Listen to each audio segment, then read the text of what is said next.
programme de région solidaire, c'est d'abord une ambition inédite à l'échelle des régions françaises, qui est de considérer qu'une région doit prendre en main le modèle de protection sociale et doit impérativement lutter contre l'ensemble des fractures qui impactent le territoire. Les fractures sociales, les fractures territoriales, environnementales, scolaires. Et finalement, pour le résumer en une phrase, c'est une politique qui vise à mettre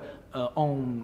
coordination, en tout cas en mettre en cohérence l'ensemble de nos politiques publiques, l'ensemble de nos domaines d'intervention, l'ensemble de nos façons d'intervenir dans un objectif déterminé qui est celui de lutter contre les fractures du territoire et de proposer un modèle de développement dans lequel à la fois chacun trouve sa place, que ce soit en ruralité, dans les quartiers populaires, dans les zones à prospérité économique, et soit capable d'inventer et de construire son propre chemin. Donc c'est vraiment une politique qui vise à identifier les obstacles qui se présentent devant les individus pour réaliser leur projet, de les lever et surtout de mettre en coordination les différents acteurs. C'est sans doute là l'originalité, ne pas faire à la place des autres acteurs, mais plus exactement proposer un leadership politique et amener les autres acteurs à travailler de façon beaucoup plus homogène et cohérente avec la région Île-de-France. Le choix de la présidente de région est de ne pas faire de la question de la protection sociale et de la question de notre modèle social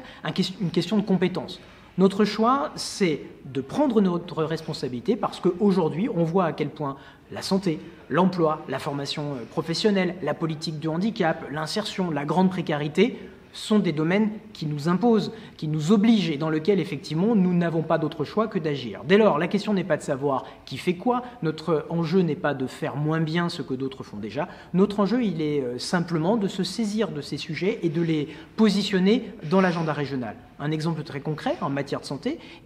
nous, notre ambition et notre presque obsession, ça va être d'orienter toutes nos politiques, que ce soit l'emploi, la formation professionnelle,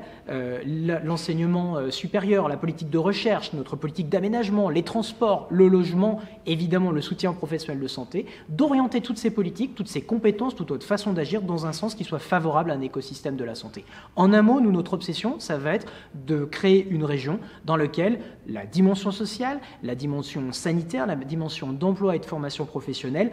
est coordonnée, suit une même logique, une même ligne éditoriale au service d'un projet qui est tout simplement celui d'une région capitale avec des ambitions où on a besoin d'avoir un territoire beaucoup plus homogène, beaucoup plus cohérent pour assumer nos objectifs de création de richesse, de création de valeur et aussi d'attractivité. L'ambition de la région Île-de-France, c'est d'être une région monde. Très clairement, nos compétiteurs, c'est avant tout la métropole londonienne, la Lombardie, l'Est américain, la métropole également à Tokyo. Et on voit bien aujourd'hui que dans cette compétition, pour attirer les entreprises, pour attirer les investisseurs, pour attirer les meilleures équipes de recherche, d'intelligence, d'une façon générale, les équipes qui demain vont créer les nouvelles richesses, les nouveaux savoirs, eh bien, nous, notre ambition, c'est de développer un territoire beaucoup plus attractif, beaucoup plus homogène. Les atouts de la région Île-de-France, ils sont nombreux en termes de dessertes, en termes de qualité de vie, en termes de rayonnement, mais on a aussi un certain nombre de points de fragilité. C'est précisément notre ambition à travers la région solidaire d'agir sur ces points de fragilité. Points de fragilité, c'est des inégalités quand même sociales qui sont importantes